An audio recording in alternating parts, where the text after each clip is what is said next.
네, 포스터 버전 2, A Simpler and Stronger Facial Expression Recognition Network라는 논문을 읽고 논문 리뷰 시작하도록 하겠습니다.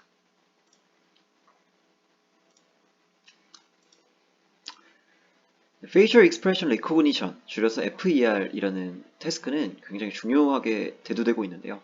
휴먼 컴퓨터 인터랙션에 대한 수요가 증가함에 따라 이런 FER이 역시 꾸준히 발전하고 있었습니다.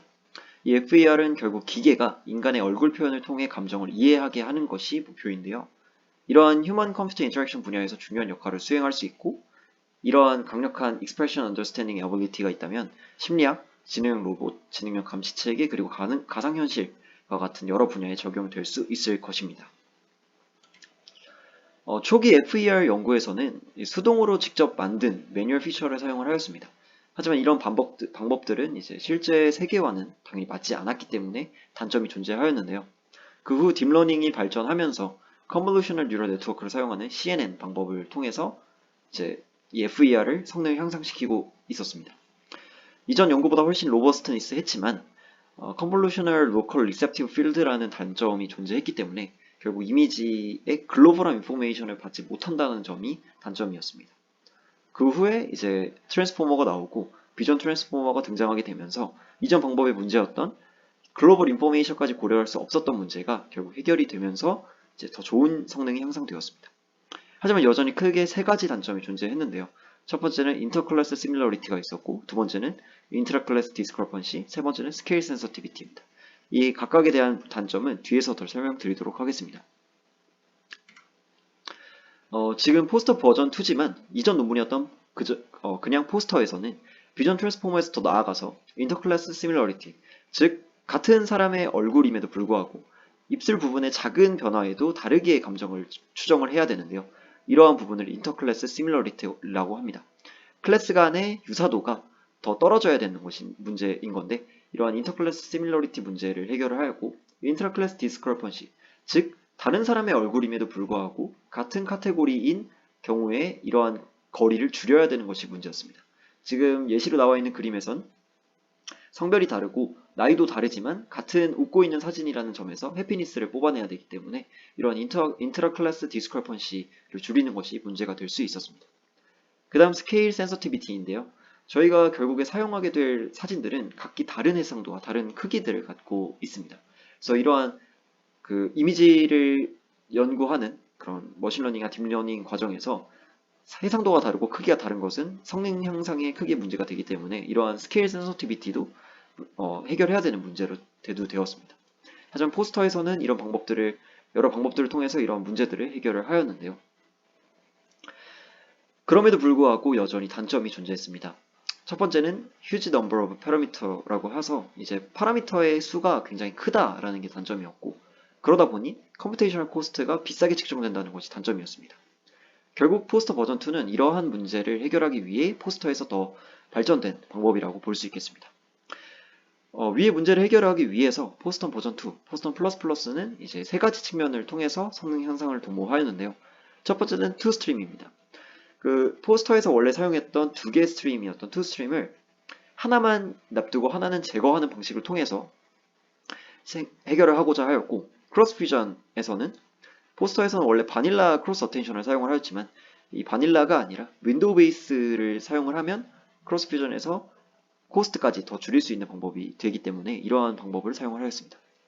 그리고 멀티스케일 피처 익스트랙션이란 방법을 사용을 함으로써 원래 포스터에서 스케일 센서티비티를 확보하기 위해서 피라미드 스트럭처를 사용하였었는데, 이러한 피라미드 스트럭처를 제거하고 새로운 멀티스케일 피처 익스트랙션이라는 방법을 통해 더 좋은 성능을 향상시키고자 하였습니다. 이러한 방법들을 통해서 좋은 성능과 컴퓨테이셔널 에피시언시를 확보했다고 합니다. 지금 보이시는 게 포스터 버전 2의 전체적인 아키텍처 그리고 파이프라인이라고 볼 수 있겠는데요. 이것을 더 자세히 설명드리기 위해서는 원래 기존의 포스터가 어떤 형태였는지를 간략하게 다시 설명드리면서 이 설명으로 넘어오도록 하겠습니다. 지금 보이시는 게 이제 포스터의 간단한 이제 구조인데요. 결국 원래 기존 포스터에서는 크게 네 가지의 메인 코어 디자인이 포함되었습니다. 첫 번째는 페이셜 랜드마크 디텍터와 두 번째는 이미지 백본, 그리고 세 번째는 크로스 퓨전 트랜스포머 인코더, 그리고 네 번째가 피라미드 네트워크였습니다. 이 페이셜 랜드마크 디텍터를 통해서 인풋 이미지에서 랜드마크 피처를 뽑고 이미지 백본을 통해서 인풋 이미지에서 이미지 피처를 뽑아내게 됩니다. 그리고 컨케이터네이트를 통해서 하나로 합쳐지게 되고 이 하나로 합쳐진 값을 인풋으로 크로스 퓨전 트랜스포머 인코더에 넣게 됩니다. 그리고 피라미드 구조로 다운 샘플링을 하고 그렇게 만들어진 아웃풋들을 다시 합쳐서 최종 아웃풋을 만들어내는 게 포스터의 기존 방법이라고 볼 수 있겠습니다. 좀 더 설명을 드리도록 하겠습니다. 위의 스트림과 밑의 스트림이 총 두 가지 스트림이 보이시죠? 위에는 랜드마크 스트림이라고 불리고 밑에는 이미지 스트림이라고 불립니다. 포스터에서 사용한 방법은 다음과 같은데요. 랜드마크 피처들에서 결국 쿼리 랜드마크를 만들게 됩니다. 그리고 이미지 피처들에서 이미지 쿼리를 만들게 되고 그렇게 만든 쿼리들을 서로 스와핑하게 되는 것이 가장 핵심적인 방법이라고 생각하면 되겠습니다. 그래서 왼쪽에 첫 번째 식을 보게 되면 이제 이미지 피처와 그리고 각각의 웨이트들을 곱해서 쿼리 키 밸류를 만들게 되고 랜드마크 피처와 각각의 웨이트를 곱해서 쿼리 키 밸류를 만들게 됩니다. 그리고 어텐션 이미지라고 하면은 결국엔 이 이미지 스트림을 말하게 되는데 이 이미지 스트림에서 쿼리 랜드마크를 사용하게 되고 나머지 이미지 키와 이미지 밸류를 사용해서 어텐션을 진행하게 됩니다. 이 어텐션의 방법은 저희가 기존에 알고 있는 트랜스포머 방법과 동일하다고 볼 수 있겠습니다. 그 후에 이제 어텐션을 통해서 만들어진 아웃풋과 이미지 피처를 더해주면 X' 이미지가 되고 그 X' 이미지를 노멀라이제이션 하고 MLP를 거쳐서 다시 X' 이미지와 더해주면 X 이미지 아웃이 나오게 됩니다. 같은 방식으로 XLM 아웃까지 만들면 이제 전체적인 포스터가 사용하고 있었던 크로스 퓨전 어텐션, 크로스 퓨전 방법이라고 생각하면 되겠습니다. 이러한 방법들을 사용을 해서 실제로 실험을 해보았더니 다음과 같은 문제가 있었습니다. 이 베이스라인 같은 경우에는 크로스 퓨전 트랜스포머 인코더가 없이 그저 단순하게 컨케이터네이트만 했을 때의 모델을 베이스라인이라고 하고 전체적인 방법을 사용한 것이 포스터. 이 포스터에서 이미지 투 랜드마크 브랜치, 앞에서 보았던 랜드마크 스트림이라고 생각하시면 되겠습니다. 랜드마크 스트림을 제거했을 때와 이미지 스트림을 제거했을 때에 대한 그 에커러시를 확인해 보도록 하겠습니다.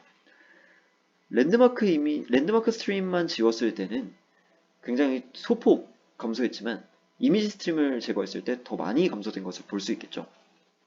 그렇기 때문에 이 연구자들은 랜드마크 스트림보다 이미지 스트림이 더 많은 역할을 한다는 것을 판단을 하였고 이 랜드마크 스트림을 없애보자는 것이 이제 포스터 V2에서 제안하는 방법인 겁니다.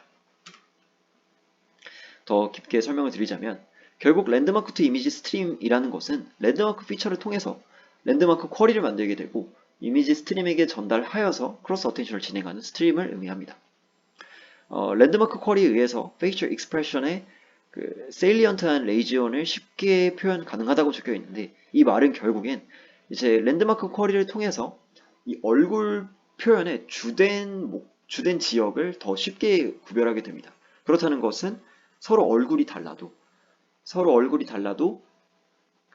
같은 웃고 있는 사진이라면 더 쉽게 같은 클래스라고 판단할 수 있게 하는 것이죠. 그 말을 이제 인트라 클래스 디스크리펀시를 줄일 수 있게 되는 거고 밑에 있는 이야기는 이제 랜드마크 쿼리에 의해서 프리밸런트한 레지온에 집중하는 것을 줄일 수 있다고 적혀 있는데 이 말은 결국 같은 사람의 이미지면은 당연히 공통된 레지온이 많이 존재하게 될 겁니다. 하지만 입술 부분에서 조금의 변화로 이제 웃는 모습인지 그렇지 않은지를 판단할 수 있기 때문에 이런 만연한 레지온에 집중하는 것을 줄이는 방법을 사용할 수 있고 그렇게 되면 결국 인터클래스 시밀러리티가 줄어드는 것을 확인할 수 있겠습니다. 하지만 이미지 투 랜드마크 스트림 역시 성능을 조금 향상시키긴 합니다. 하지만 이제 이 이미지 투 랜드마크 스트림이 향상시킨 성능보다 휴지 컴퓨테이셔널 코스트가 더 큰 문제로 작용하기 때문에 포스터 버전 2에서는 이러한 이미지 투 랜드마크 스트림을 제거하여서 컴퓨테이셔널 코스트를 줄이는 것을 목표로 하였습니다. 오른쪽 그림은 이제 맨 위의 열이 이제 인풋 이미지고 가운데 열은 그 인풋 이미지의 랜드마크를 표현하고 있습니다. 그래서 이 랜드마크 투 이미지 스트림을 거친 것이 밑에 있는 어텐션 맵이라고 볼 수 있겠는데요. 이러한 랜드마크 투 이미지 스트림의 결과를 봤을 때 잘 이제 이미지가 잘 처리가 되고 있다는 것을 보여주고 있는 하나의 밸리데이션이라고 볼 수 있겠습니다. 다음은 크로스 퓨전 측면에서 바꾼 방법인데요. 리니어 컴퓨테이션을 위해서, 즉 컴퓨테이션 코스트를 좀 더 줄여보기 위해서 바닐라 크로스 어텐션이 아닌 윈도우 베이스드 크로스 어텐션을 사용을 하였습니다. 바닐라 크로스 어텐션이라 함은 밑에 있는 사진처럼 이 사진을 그대로 사용을 해서 각각의 랜드마크와 매칭을 시키는 것이 바닐라 크로스 어텐션이라고 볼 수 있겠는데요. 이것과 다르게 하나의 이미지를 윈도우 사이즈로 각각 나누고 있는 모습을 확인할 수 있습니다. 이렇게 몇몇 개의 윈도우로 나누는 것을 이제 저희는 윈도우 베이스드 크로스 어텐션이라고 볼 것이고, 랜드마크 피처 역시 이 윈도우 사이즈에 맞게 다운 샘플링을 하게 됩니다. 그것을 스몰 z lm이라고 하고, 윈도우 하나는 스몰 z 이미지라고 표기를 하도록 하겠습니다. 그래서 이제 쿼리는 랜드마크 Z와 그리고 쿼리를 나타내는 웨이트를 곱해서 만들고, 키와 밸류는 각각 이미지 Z를 사용을 해서 만들게 됩니다. 그리고 밑에 있는 부분은 저희가 알고 있는 트랜스포머와 거의 일치한다고 보시면 되는데, 이제 쿼리와 키를 곱해서 루트 D 플러스 B라는 이제 정도로 스케일을 하고, 여기서 세타는 이제 소프트맥스 펑션을 나타내고 있습니다. 소프트맥스 펑션을 통해서 나온 값과 이제 밸류 값을 곱해서 5를 만들게 되는데, 여기 위첨자로 i가 적혀 있는 부분은 저희가 이제 멀티 헤드 어텐션 때 봤던 것처럼 이제 크로스 어텐션의 헤드의 개수를 표현하고 있습니다. 그래서 각각 첫 번째 헤드에서 나온 아웃풋, 그리고 점점 이제 i번째 헤드에서 나왔던 아웃풋을 각각 멀지를 해서 아웃풋을 만드는 웨이트와 곱해주면 전체 최종적인 아웃이 나오게 되는 것을 확인할 수 있겠습니다. 이러한 방식을 이 각각의 모든 윈도우에게 모두 반복한다는 것이 이제 포스터 V2에서 제안하는 방식입니다. 그림으로 나타내면 다음과 같습니다. 그래서 인풋 이미지에서 이미지 피처를 만들게 되고, 이 이미지 피처를 통해서 이제 각각 윈도우별로 나누게 되고, 그 윈도우 사이즈에 맞게 다운 샘플링된 랜드마크를 사용해서 윈도우 베이스드 MCSA를 진행하게 됩니다.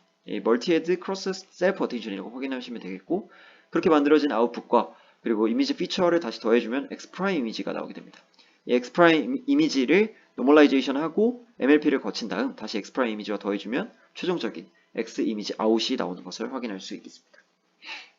결국 이제 이 방법을 왜 사용을 했냐 하면은, 이제 이 방법을 통해서 결국 컴퓨테이셔널 코스트를 좀 줄이고자 하는 것이 목표였는데, 이러한 방법을 검증하기 위해서 여기 논문에서는 컴퓨테이셔널 컴플렉시티 어널리시스를 사용하고 있었습니다. 그래서 빅 오메가의 빅 오메가의 어널리시스 어프로치를 사용하고 있고, 그래서 MCSA 그냥 바닐라 크로스 어텐션만 사용을 했을 때는 4ND 제곱 플러스 2N 제곱 D였지만, 이제 저희가 제안한 윈도우 베이스드를 사용했으면 4ND 제곱 플러스 2M 제곱 ND, 그래서 N을 기준으로 보았을 때 스퀘어에서 리니어하게 줄어드는 것을 확인할 수 있습니다. 그래서 이러한 크로스 퓨전에서 윈도우 베이스드로 바꾸게 되면 더 컴퓨테이셔널 코스트 측면에서 더 좋은 형상된 성능인 것을 확인할 수 있겠습니다. 마지막 방법입니다. 마지막 방법은 멀티스케일 피처 익스트랙션인데요. 이것을 설명하기 전에 밑에 있는 파이프라인을 다시 한번 보도록 하겠습니다. 지금까지 설명한 것은 결국 이 윈도우 베이스드 크로스 어텐션을 사용했다는 점과, 그리고 포스터에서 사용했었던 2스트림 대신에 1스트림만 사용하고 있다는 것이 이제 한눈에 보이실 수 있게 될 겁니다. 하지만 좀 차이가 있다면 퍼스트 포스트 V2 레벨과 세컨드 레벨, 서드 레벨이 각각 나뉘어져 있고, 각각 지금 다운 샘플된 이미지들에서 직접 피처를 또 뽑아내서 윈도우 베이스 크로스 어텐션을 적용하고 있는 것을 확인할 수 있습니다. 이것이 이제 멀티스케일 피처 익스트랙션의 핵심이라고 볼 수 있겠는데요. 기존 포스터는 한 번 뽑힌 피처를 피라미드 구조를 통해서 이제 크로스 어텐션을 적용하게 되는데, 같은 피처 맵을 사용하다 보니 당연히 멀티스케일에 대한 강건함이 더 적지 않을까라고 판단을 하였습니다. 그렇기 때문에 이제 이 스케일마다 새롭게 피처를 만들어내고, 그렇게 만들어진 새로운 피처들로 윈도우 베이스 크로스 어텐션을 적용한다는 것이 이제 멀티스케일 피처 익스트랙션의 핵심이라고 볼 수 있겠습니다. 그래서 이제 이 첫 번째 first에서 나온 아웃을 O1이라고 하고, second를 O2, third를 O3라고 표현하고, 그것을 merge하면은 전체 O가 나오게 됩니다. 이 O를 저희가 흔히 알고 있는 바닐라 비전 트랜스포머 모델에 적용을 해서 이제 셀프 어텐션을 거치고 O를 더해주면 O''이 나오겠죠. 그리고 O''을 노멀라이제이션 하고 MLP를 거친 다음 다시 O''을 더해주면 최종적인 O''이 나오는 것을 확인할 수 있겠습니다. 그래서 이 바닐라 트랜스폼 블록의 가장 큰 목적은 결국엔 이러한 멀티스케일 피처들을 하나로 인테그레이트 하는 것에 목적이 있겠죠. 정리하자면 크게 세 가지 변화가 있었습니다. 첫 번째는 투스트림에서 이미지 투 랜드마크 브랜치를 제거함으로써 컴퓨테이셔널 코스트를 줄이고자 하였고, 그리고 바닐라 크로스 퓨전이 아닌 윈도우 베이스드 크로스 어텐션을 사용을 해서 컴퓨테이셔널 컴플렉시티를 제곱의 형태에서 스퀘어 형태에서 리니어하게 줄이는 것을 확인할 수 있겠습니다. 그 다음 이제 멀티스케일 피처 엑스트랙션을 통해서 직접 스케일마다 피처를 직접적으로 뽑아내서 학습에 진행을 했기 때문에 더 스케일 센서티비티의 강건함을 갖게 하는 것이 목표였습니다. 이제 실험에 관련된 부분을 보게 될 텐데요. 실험을 말씀드리기 앞서서 실험에 사용되었던 데이터베이스에 대한 간략한 설명을 드리도록 하겠습니다. 첫 번째 사용했던 데이터베이스는 이제 라프DB인데요. 가장 많이 사용하는 FER 태스크에서 가장 많이 사용하는 데이터베이스라고 합니다. 그래서 전체는 이제 15,000장 정도, 트레이는 12,000장, 테스트는 3,000장 정도 이루어져 있고, 카테고리는 총 7개를 사용하고 있는데, 7개는 옆에 보이다시피 이제 surprised, fearful, disgusted, happy, sad, angry, 그리고 neutral까지 포함해서 총 7가지인 것을 확인할 수 있겠습니다. 다음은 affectNet입니다. affectNet은 이제 7개의 클래스를 쓸 건지 8개의 클래스를 쓸 건지에 따라서 이제 개수가 조금 달라지는데요.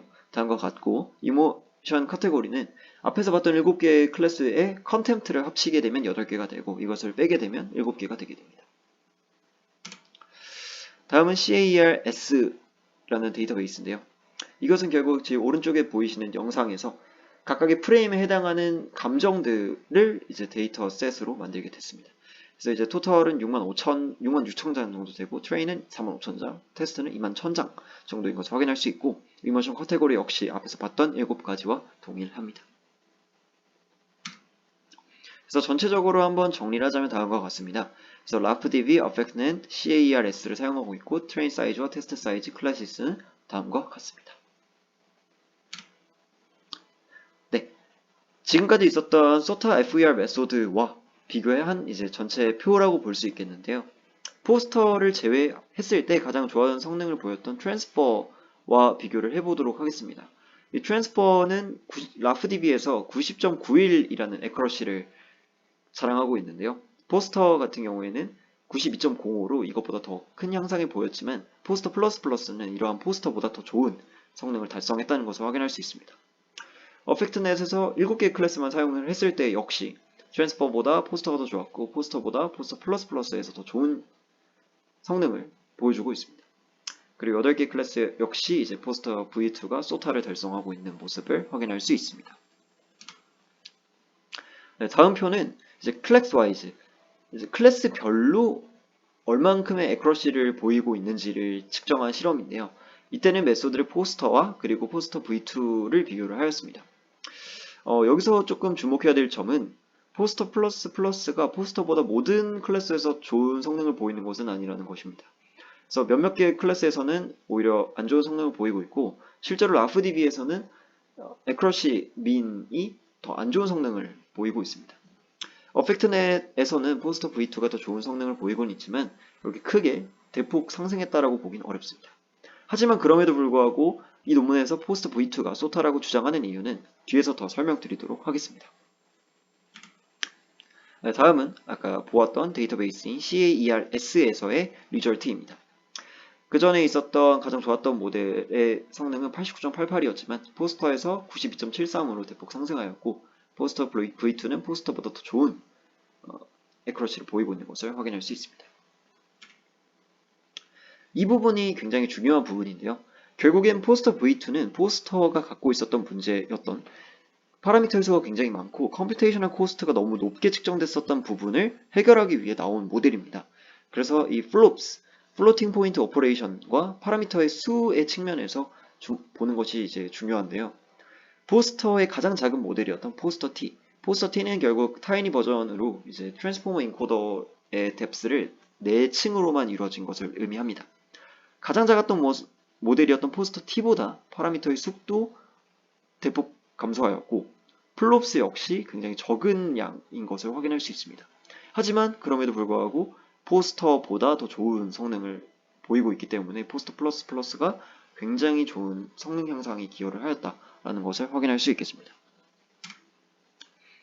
또한 아까 보았던 비전 트랜스포머 모델, 바닐라 비전 트랜스포머 모델을 추가를 하였었는데요. 이때 이 바닐라 비전 트랜스포머 모델의 뎁스를 어느 정도로 설정하는 것이 가장 성능이 좋은지에 대한 실험도 진행을 하였습니다. 그 진행을 해보았을 때 뎁스를 두 개의 층으로 했을 때 가장 좋은 성능인 것을 확인할 수 있습니다. 그래서 여기서 알 수 있는 점은 뎁스가 깊어질수록 오히려 성능에는 안 좋은 영향을 끼치는 것을 확인할 수 있습니다. 또한 이제 비전 트랜스포머를 이제 프리트레인을 하고 파인 튜닝을 해야 할지 아니면 그저 프리트레인 되지 않은 비전 트랜스포머 모델을 사용해야 되는지에 대한 실험인데요. 실제로 프리트레인을 하고 바로 파인 튜닝을 하는 것이 이제 더 성능이 좋은 것을 확인할 수 있겠습니다.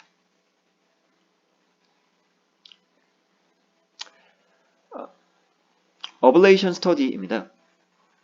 포스터 플러스의 방법에서 하나씩 제거해 보면서 각각의 방법들이 여러 가지 추가된 이 방법들이 각각 어느 정도 기여를 하고 있는지를 보는 연구라고 보면 되겠습니다. 그래서 맨 처음에는 멀티스케일 피처 익스트랙션을 제거를 해 보았습니다. 그래서 멀티스케일 피처 익스트랙션을 제거를 했을 때는 0.74, 0.98만큼 떨어지는 것을 확인할 수 있고 비전 트랜스포머를 제거를 하고 그냥 단순하게 세 개를 더하게 되면은 마이너스 0.35, 마이너스 0.57인 것을 확인할 수 있고 그리고 윈도우 베이스드가 아닌 그냥 바닐라 크로스 어텐션을 사용을 했을 때는 마이너스 0.65, 마이너스 0.25 그리고 이미지 피처와 랜드마크를 단순히 멀지 하는 크로스 퓨전 없이 단순하게 멀지만 하게 되면 마이너스 0.82, 마이너스 1.14라는 큰 감소인 것을 확인할 수 있겠습니다.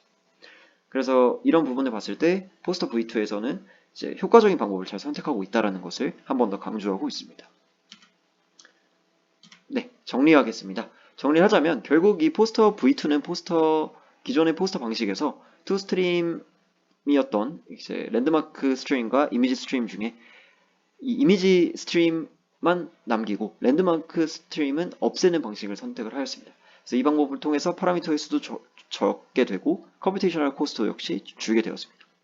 그리고 윈도우 베이스드 크로스 어텐션을 사용을 해서 바닐라 크로스 어텐션을 사용했을 때보다 컴퓨테이셔널 컴플렉시티가 스퀘어 형태여서 리니어 형태로 더 줄어든 것을 확인할 수 있었고 그리고 피라미드 스트럭처가 아닌 멀티 스케일 피처 익스트랙션을 통해서 더욱 이제 이 스케일 센서티비티의 강건함을 갖게 하는 것이 목표였고 실제로 달성을 한 것을 확인할 수 있겠습니다. 그래서 포스터 V2는 위의 방법들을 통해서 정확도 면에서도 소타를 달성하게 되고 파라미터의 수와 그리고 플롭스를 대폭 줄이면서 성능을 향상시켰다고 볼 수 있겠습니다. 네, 이상 논문 리뷰를 마치도록 하고 들어주셔서 감사합니다.